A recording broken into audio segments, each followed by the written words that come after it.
Today, I want to start with one of the other cardiac abnormalities and go a little bit in more detail into this, which is hypertrophic cardiomyopathy. And hypertrophic cardiomyopathy is one of these typical kind of what they say like hypertrophic myopathies, so where the patient presents with a thickened heart. And it's actually, well, it's a little bit of sometimes a challenging differential diagnosis in the sense that many etiologies, many underlying abnormalities can lead to hypertrophy. Because when you remember what I was saying in the beginning, hypertrophy is a reaction from the myocytes to increased systolic wall stress. So that means that during the ejection, the wall stress on the cells becomes higher, which means that what they try to do is, in order to increase the contractility within the myocytes, get more sarcomeres. So you get more sarcomeres in parallel, so that the overall force of the myocytes can be increased. And then, of course, the myocytes become also thicker because you need to put these sarcomeres somewhere. Right? And so that's always a reaction to a imbalanced in loading, which means like if you have pressure loading, that means that normal contractility is not enough in order to overcome the pressure. So you need higher contractility, so you start to get hypertrophy. But on the other hand, what also could be the case is that your pressures are normal, but there's something wrong with the myocardium so that it cannot develop the normal amount of force. So then again, you have an imbalance between the loading, although it's normal pressure, and the force that you develop. And so there it could be that you have differential parts of the myocardium that become hypertrophic. But always hypertrophy is somehow a mechanism to cope with an imbalance between the contractility you have and the loading that you need. And so here are four different kind of phenotypes of hypertrophic cardiomyopathy. I'm not going to go in detail of them now.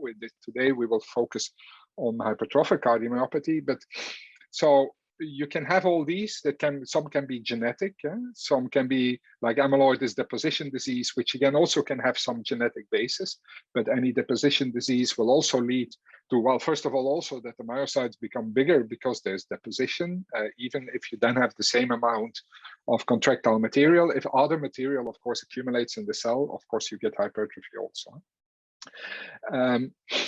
So when we look at hypertrophic cardiomyopathy, that is a whole bunch of, in principle, genetic abnormalities which are related to the sarcomeres. So when we talked before, so sarcomeres is predominantly actin and myosin that slide together, and you have the cross bridges that bind in order to undo the force development and do the deformation.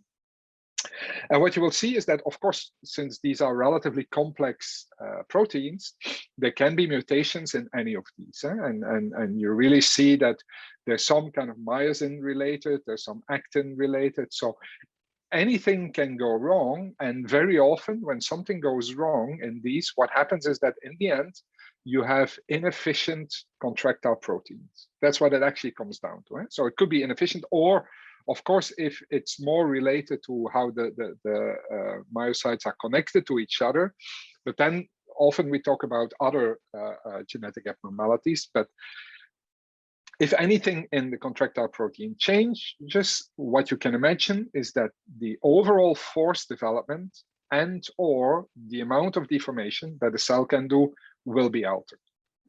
So now you can already imagine that, of course, if you have less contractility in every sarcomere, in order then to be able to generate normal pressures, you would need more contractile material in order to generate the same amount of pressure. So you can already imagine that any mutation here will almost automatically lead to hypertrophy in order to compensate for this. So that is the typical case. Now, the fact that you also have so many different proteins here, and there's like a whole bunch of mutations, you can also imagine that depending on what protein and where exactly this mutation is, this can be more severe or less severe. And so the amount of abnormal contractility because of this can be variable. And that's actually also what you see. So many of these sarcomeric proteins, some are highly pathological, as they say, and they almost always lead to severe problems in the patients. And otherwise are something, yeah, okay, these are mutations, but they don't have any important clinical influence. And although we know many of these mutations and we have a rough idea on which ones can be pathological and which not, still there's a lot of lack of knowledge. Yeah? And especially the most important is that you have to keep in mind, okay, there is this genetic mutation, so that patient is born with that genetic mutation. But of course, the way that the hypertrophy is forming and the way that this has an influence on contractility can be highly variable. And that's actually what you see in these patients. There's actually a very large variability, and I show you some of these, between the fact that all of them might have a similar mutation, or at least a mutation in these contractile proteins, but how they present and how severe this becomes, and whether this becomes towards heart failure or sudden cardiac death, as we later see, that is highly, highly variable. And we still don't know very much what this relation is. And so this is still a little bit of a gray area, because at the one hand, when you look in clinical practice, of course, the patients that you see in clinical practice are the ones that are symptomatic, and so almost by definition that are severe. The ones that have a mutation but never have any trouble, you probably don't notice or you don't see. And so at the moment that you start to do, for example, family screening, then you start to see that actually the mutation penetration can be much, much larger than the clinical presentation. And so these are things that we still have to look at. Just an example, a very typical example of these hypertrophic cardiomyopathies, how they present. Well, first of all, it's clear that these are very hypertrophic hearts. Right? So you might remember from previous sessions, like this is a way too thick septum. You see even there's a little bit of thickening here. Keep in mind that here, for example, this apex is not very much thickened. So this looks like a normal thickness, but this is clearly abnormal. So this is very typical. So what you see in these is that they very often present with hypertrophy of the septum. But it's not always only the septum. So it's rarely that you would only see it in the free wall. Mostly the septum is involved, but sometimes you also see it only in the apex. So that's the predominant region. Again, why this is still partially kind of unclear. So it has to do again with the loading in some ways. So we have been saying that in general, the septum is loaded more than other walls when we look at pressure loading. So it might be that is something that is relevant. The other thing also is that what we don't really understand, and I'll come back to that in a minute, is that there's actually huge variability in this. And where does this come from? Is this related to the specific gene mutation, or is this related to in utero conditions, for example? Because one of the things that you have to keep in mind, that in utero development of the septum, for example, is guided by, at the one hand, genetics, but on the other hand, by kind of both mechanical and hemodynamic forces. So there's always like the heart as a tube, even in the beginning of embryology, starts to contract. So that means that there are local wall forces going on. So that means that if you have sarcomeric mutations, already these forces will be, of course, very different from when you're normal. And then when the septum is being formed, we know that you have like the folding of the heart and then the closing of the septum. So probably because of this, the fact that the septum closes later on as compared to the development of the free wall, probably the forces that are acting then are in such a way that they develop under much more kind of high wall stress conditions and then become hypertrophic, for example. So this could be the case. The other thing is, of course, also the hemodynamic forces play a role. So we know that the bloodstream within the ventricle will cause wall shear stresses, and that will cause some development. What I personally think is that it's probably the wall stresses here, because what you have is you really have a problem with the force development by the myocytes. And so it's probably these, the kind of mechanical tissue forces that are taking place while development is taking place will make that you have a certain kind of hypertrophic phenotype. One of the things that you also see is that, so here's an MR with the short axis, so you see that it's very thick. You also see that it's quite irregular. What you very often see is also that there's a little bit of hypertrabeculation, and there's still also a question, because when you talk about, for example, non-compaction cardiomyopathy, I mean, I showed in one of the first sessions some examples, which are mostly very dilated heart with hypertrabeculations around the apex. What they've shown is that actually many of the, or potentially some of the mutations of the sarcomeres can also lead to that phenotype, which is very, very different, of course, from the HCM, but there seem to be some underlying mechanisms which are the same, which again tells you, or tells me something that probably there's influencing factors during the development, in the very early stage of the development of the fetus and the heart, that will make that you go into one phenotype or the other, and will also determine what the severity will be in some cases. The other thing that you very often see, and especially in the older patients, is that when you do contrast MRI, what you see is that they show late gadolinium enhancement. They show it diffusely. If you remember when I was talking about coronary artery disease leads to abnormalities and late gadolinium in the subendocardial region, which can go towards transmural if you have a severe infarct. But typically in these genetic cardiomyopathies, and hypertrophic cardiomyopathy is one of these, is that you see this kind of more like mid-myocardial interstitial late gadolinium enhancement. And what you very often see is also that at the insertion points of the left and right ventricle around the septum, that you very often have more of this. So we'll come back to that also in a minute. So what I said before also is you have very variable phenotypes. As we said before, the very typical at one spectrum is the very thick septum, the kind of really chunky septum. The other one is the apical HCM, where you clearly see that the apex is really hypertrophic. Keep in mind that this is quite abnormal from the mechanical point of view, because what we said before is that when you look at the apex has the smallest radius of curvature, which means that theoretically the wall stress should be the lowest there. So the fact that there you have this hypertrophy means that at some point, for whatever reason, the wall stress was very high there, or at least the myocyte stress was very high there. And we still don't know exactly when this is, or how this is taking place and when this is taking place. What you see in general, yes? Quick question. Could it be that the pathology affects the mechanism of, not the stress, but the cell knows that it has to hypertrophy as a reaction to stress, that the pathology is affecting that mechanism, so the cell incorrectly thinks that it's being stressed when actually it isn't?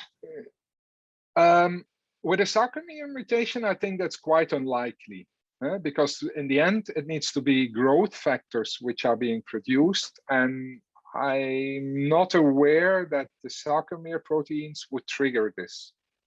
So, as I say, I'm not a specialist in these growth factors, how they are exactly being produced, but I doubt it. I really think that at some point there's a loading abnormality. But let me come back to that later on, because one is the traditional Laplace loading in some ways, as we were talking about. But the thing is also, because of fiber disarray, you have a very different local myocyte loading. But I'll show you that in a minute. What you generally see is that these apical hypertrophic cardiomyopathies are mostly clinically less relevant. They have much, much less clinical problems than these, for example, and I show you that in a minute also. What you also can have is that it's like really localized, and especially this is a very tricky phenotype, because what we also said before is that this kind of basal septal hypertrophy might be something which is induced by pressure loading. So in hypertension, you see this. And this is a tricky part, and depending on the time, either today or in the next session, I show you the difference between a hypertrophic cardiomyopathy and a hypertensive cardiomyopathy, which actually looks very similar from the point of view of the geometry, but is very, very different in both deformation and the underlying structure. Here are some other examples. So again, of course, you can see this with echo, very, very thick septum. And one of the things that you also see is that, of course, in the beginning, this is a hypertrophic phenotype. And very often when you look at the kids, for example, children are rarely symptomatic. It has to be really severe. And what you see there is that later on during life, and so then maybe in your 30s or your 40s, the patients with hypertrophic cardiomyopathy, that's when they show the biggest hypertrophy and then also become symptomatic, for example, which is likely also, of course, because the loading of your heart is changing with aging. So children have lower blood pressure, so by definition lower stresses, but also they have much more flexible peripheral vasculature. So in that sense, some of the really loading on these myocytes can also happen later in life. And that's why you see that. And then, of course, if it becomes worse and worse, so first you go to a hypertrophic phenotype, which is with a very small cavity. But keep in mind, one of the problems with a small cavity is, of course, that with every heartbeat, you can only eject the amount of volume which is, of course, filled. And if you have a very thick wall, a very small cavity, even if you have an ejection fraction of 100%, so you fully empty your ventricle, your stroke volume will be still very small because your end diastolic volume is relatively small. So that means that, of course, at some point they will get in trouble in order to be able to generate the cardiac output that is needed. So the only way, if you have this small cavity, and then even if you become more hypertrophic, in order to keep your cardiac output, what you need to do is work at a very high heart rate. And then at some point also, you might not manage anymore. Also, your filling pressures and your atrial pressures become extremely big.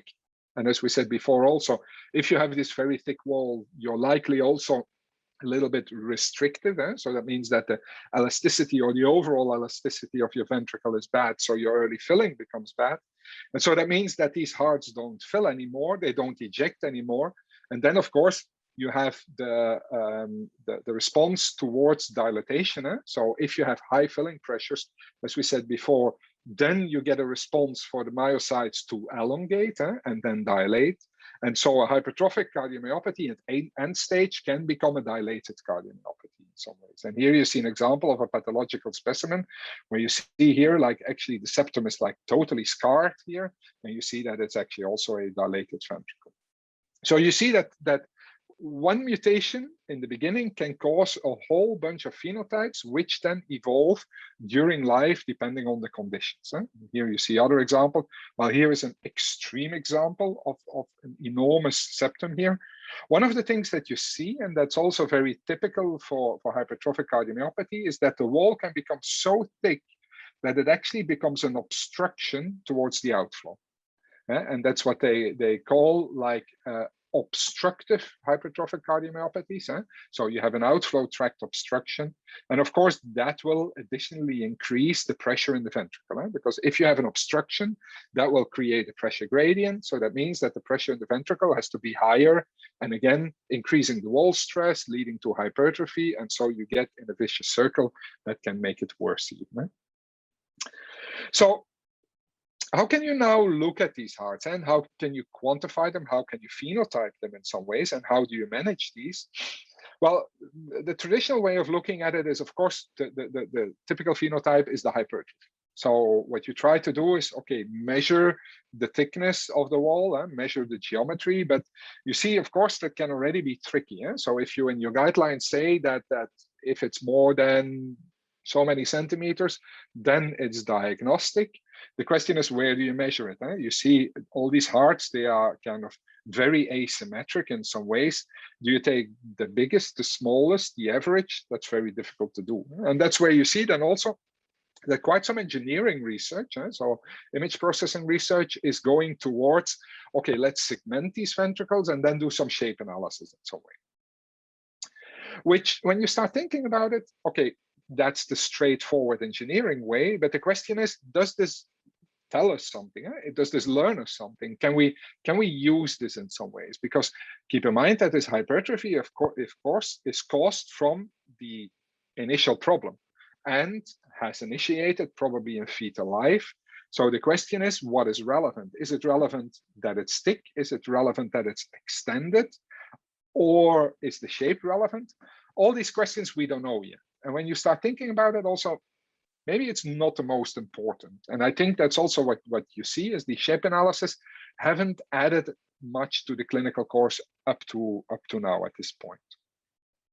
Now, what is important is that one thing that I said before is that the sarcomere mutation, of course, decreases potentially the contractility, which means that you have to hypertrophy. So you get hypertrophic kind of very thick walls. But on the other hand, keeping in mind that development is guided by forces in some way, what you see there is that it seems that in hypertrophic cardiomyopathy, what you see is that you start to see fiber disarray. And that means that you don't have this nice fiber structure anymore that I showed you in the beginning. So normally what you have is that myocytes are extremely organized within the wall, that they organized in fiber-like structures, or at least that they're connected in a longitudinal way, and that the direction of these fibers or of the myocytes, the angle with regard to the long axis is changing from the epicardium to the endocardium. So with as we said before, epicardium more or less longitudinal, then you go towards the mid-myocardium, there they become circumferential, and then you go again towards the endocardium where they become longitudinal. And this very gradual but very organized change of direction or kind of directionality of the myocytes is extremely important in order to have efficient contraction. And because what you keep in mind is myocytes, they develop force and they shorten in the longitudinal direction. So that means in order to be efficient to develop force and shorten, all the myocytes need to be aligned in the same direction. Because, for example, if you would have a myocyte which is aligned in this direction, for example, here, it would shorten in this direction. And of course, while shortening, thickening, because it's non-compressible. And if totally connected to it, you have a myocyte in kind of the opposite direction, perpendicular to this. When this one contracts, of course, it also wants to thicken, but of course, it hampers the thickening of the one which is perpendicular. And the result is if you have this fiber disarray, you might have totally normal myocytes with normal contractility, but while they contract, they're actually trying to work against each other. So the result is actually that the tissue locally is not deforming at all, but because of the contraction, you get very, very high wall stresses there locally. So you get high wall stresses that do not contribute to the ejection nor to the deformation. And it seems that this is happening in hypertrophic cardiomyopathy. So because of this abnormality in the sarcomeres, what you get is you start to see that myocytes are starting to become crisscross. You lose this very nice organization. And of course, this leads to, again, to hypertrophy, because you have these very high forces. So you have extremely high wall stresses there, independent even of the pressure, which of course then locally would induce a hypertrophy response. So you get very, very thick myocardium for no reason in some ways. And the only reason is that these myocytes are just oriented wrongly. Related to that, of course, so this is what you would have like as like, let's say the fetal or the pediatric phenotype would be like this. So you just have normal myocardium, but it's just disorganized. Of course, if you have this for a long while, at some point the wall stresses become so high, especially as I said before, if the pressure then again also rises, that increases the wall stress. And that means that you locally also get fibrosis. And that's what you also see is that especially in the older people, and that partially explains that the fact that you get this late gadolinium enhancement also, what you see is that because of this fiber disarray, in the areas of fiber disarray, you get the fibrosis, which is of course then again related to late enhancement. Now, late enhancement, keep in mind, this is always the dynamics of a contrast agent. So maybe even the disarray itself can also trap in some ways the gadolinium, but it's often a combination of, but it's clear what we see, and also what you saw in that explanted heart from before, is that fibrosis is being formed, but mostly on later age. So that's mostly towards the later age, and then of course in the end stage. Another thing that you see also is that actually the vessels become very abnormal. You mostly get much bigger vessels when you look at the coronaries, for example, with much thicker and more irregular walls, which again is in some ways normal, because in the vessels you have smooth muscle cells with also sarcomeres. So a sarcomere mutation will highly likely also affect smooth muscle cells. So that will affect the wall and potentially then hypertrophy of the smooth muscle cells in the vasculature, which then potentially makes that the vasculature doesn't have the normal vasoreactivity that you need, for example, when you do exercise. But on the other hand, also that can, on the longer term, of course, lead to problems with perfusion, which again then could cause fibrosis, which then again causes more overload, and you always come in this vicious circle. So you see that from a mutation, potentially a small mutation in sarcomere proteins that change the contractility of the cells, you will see that development will be different. The cells will be differently organized.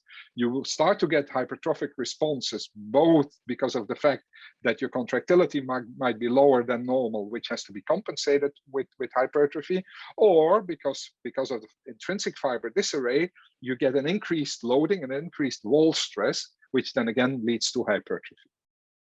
And all of this leads to the potential phenotype. Now, the very interesting thing is that also, as I said before, this is very individual dependent. There's almost not a single hypertrophic cardiomyopathy which looks exactly the same.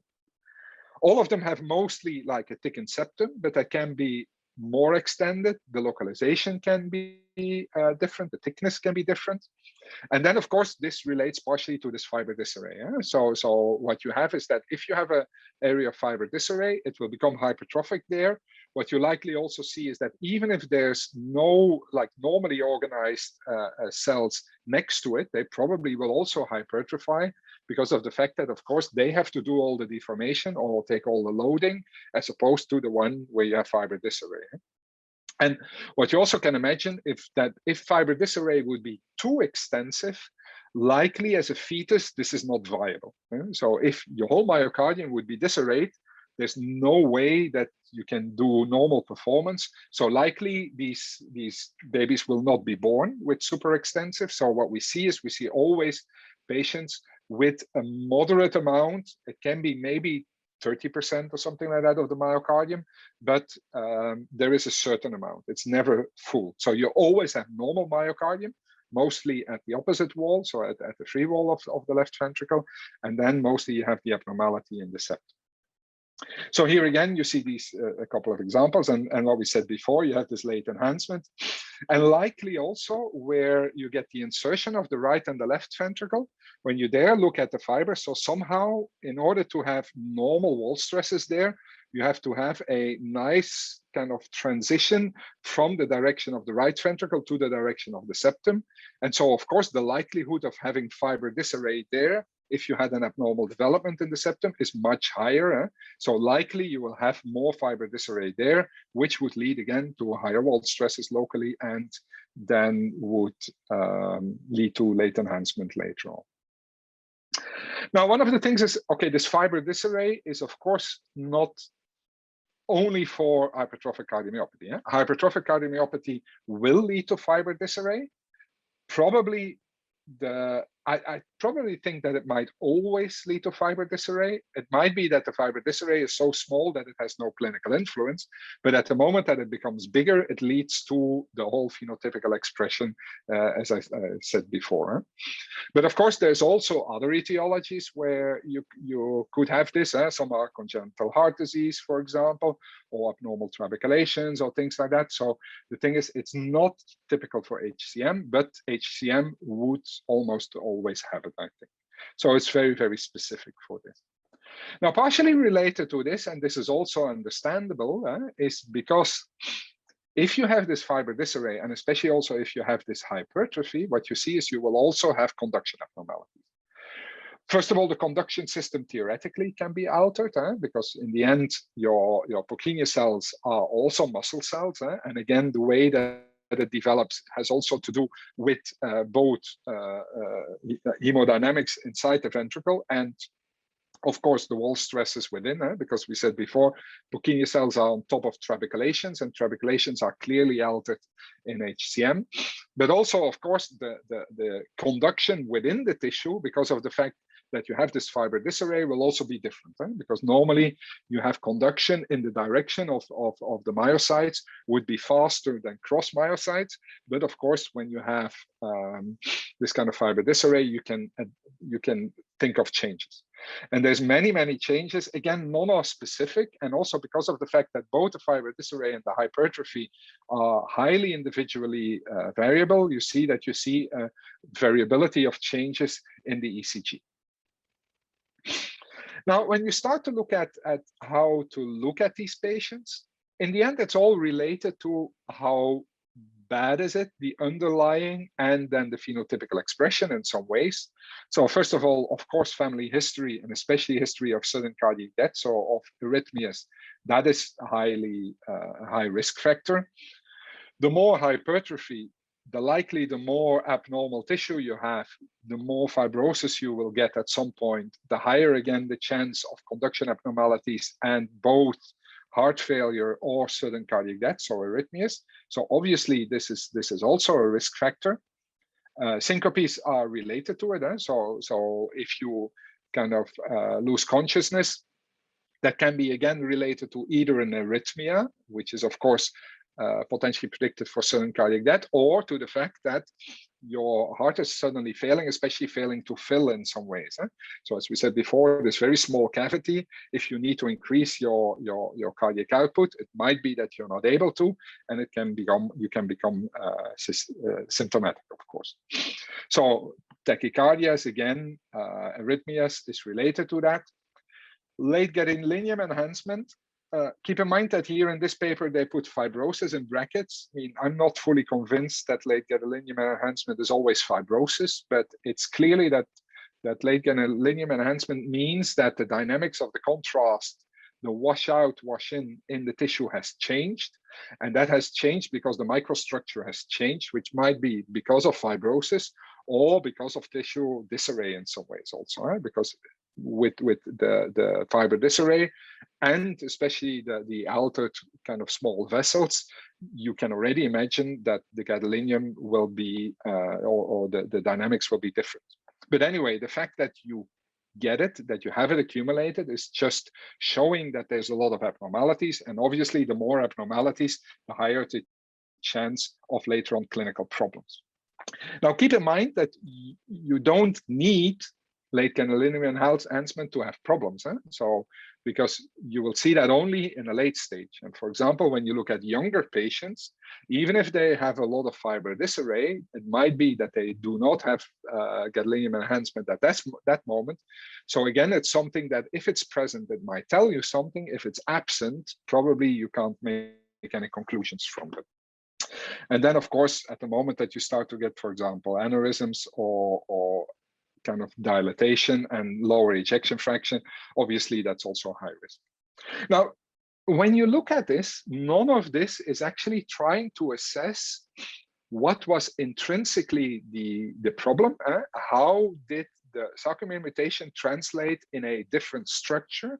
And how does that relate to how the myocardium will further develop? And especially with increased pressures. For example, when you grow older, you get a little bit of hypertension. That clearly is a potential problem. And it does not see like, okay, where are the arrhythmias coming from? Is that because of the fibrosis, or is that because of somewhere an electromechanical interaction, or is that because your activation even is abnormal? So what we said before also, if you have left bundle branch block, you have problems. Now, at the moment that you have this very thick myocardium, and especially if you have an outflow tract obstruction and you start to get endocardial kind of fibrosis because of this, of course, your activation system, your left bundle branch, can be affected also. So even your whole activation can be different. So none of these currently clinically used parameters are really trying to phenotype the underlying problem. The problem is that we don't know how to do it yet. So these are things that we still have to work on. There are a couple of possibilities, especially looking at cardiac deformation, for example, but we'll come back to that later on. And also then related to that is, of course, one of the problems, especially if it's very, very mild, is trying to differentiate a kind of the genetic abnormality from hypertrophy for other causes. Typically, what you see in the literature is trying to look at an athlete's heart. So we'll talk about that in another session, but athletes' hearts are mostly hypertrophic because, of course, they work at overloaded. They're mostly a little bit bigger. And sometimes it's difficult to make that differentiation. And especially what is difficult is if you have an athlete and it's a little bit of asymmetric hypertrophy together with a lot of changes in the ECG, then the question is this athlete both remodeled because of doing sports and the genetic abnormality or not? Because it's the genetic abnormality that gives you the biggest risk, especially in young people, but it's difficult to look at that, especially also since when we look at ECG changes, all athletes which are highly trained have abnormal ECGs. So in that sense, ECGs are not very specific for this. But it's, you see here, it's like you can look at sometimes if it's a very small cavity, normally athletes have bigger cavities, or if it's a very strange pattern of hypertrophic remodeling, if it's very funny ECGs, for example, if there's diastolic abnormalities, of course, if there's a family history, or if there's late enhancement, you can see this. But keep in mind, actually, late enhancement, that's also study that the people here from Hospital Clinic have been doing. Actually, many of the athletes have actually late enhancement in the hinge points of the right and the left ventricle. So in that sense, it's only when you have very extensive late enhancement that it might be different, but the fact that there's late enhancement is not necessarily the case. The other problem is also that this is, of course, in some way an adult disease, but it's an adult disease not because it happens at adult life, but it's because it only becomes symptomatic at adult life. Since it's a genetic abnormality, it has to be already there in fetal life. And if there's this hypertrophy or changes in the geometry, that's already happening in fetal life. The thing is that in children, because of the fact that they're still very flexible, and as we said before, there's certainly no filling problems, they have low pressures, mostly they do not become symptomatic. They can easily live with this kind of thicker hearts or these abnormal hearts, and it's only when the blood pressure becomes higher, people get a little bit older, start to get a bit of fibrosis, that they become symptomatic, and only then they come actually to the hospital. So this is, for example, also why some countries would say that young athletes, you should screen them for hypertrophic cardiomyopathy, because you wouldn't know otherwise, but it's a big risk factor for sudden cardiac death. Many of the kids that kind of drop dead or have a sudden cardiac death while doing sports is because of a genetic abnormality. In later life, more of the adult ones, or the more like in their 20s or 30s athletes that then have problems, that's mostly related to damage that is induced by the sports. But in the very young ones, it's mostly because of the genetic abnormality. So that's why they say, okay, let's do some screening, ECG screening, echo screening, in order to find them, because they are totally asymptomatic. Except for a couple of exceptions where the genetic abnormality is so severe that already you start to see functional problems in younger kids, or even arrhythmias in younger kids, but this is very, very rare. So what I said before is like, the main thing is it's extremely variable. So it starts from the same problem, but how this expresses later on is very variable. And this is one of the things, is that people say that, okay, we need to do genetic screening, and then we can do, based on your genetics, you can make a prognosis of how your life would be or your risk of disease. And unfortunately, it's not like this.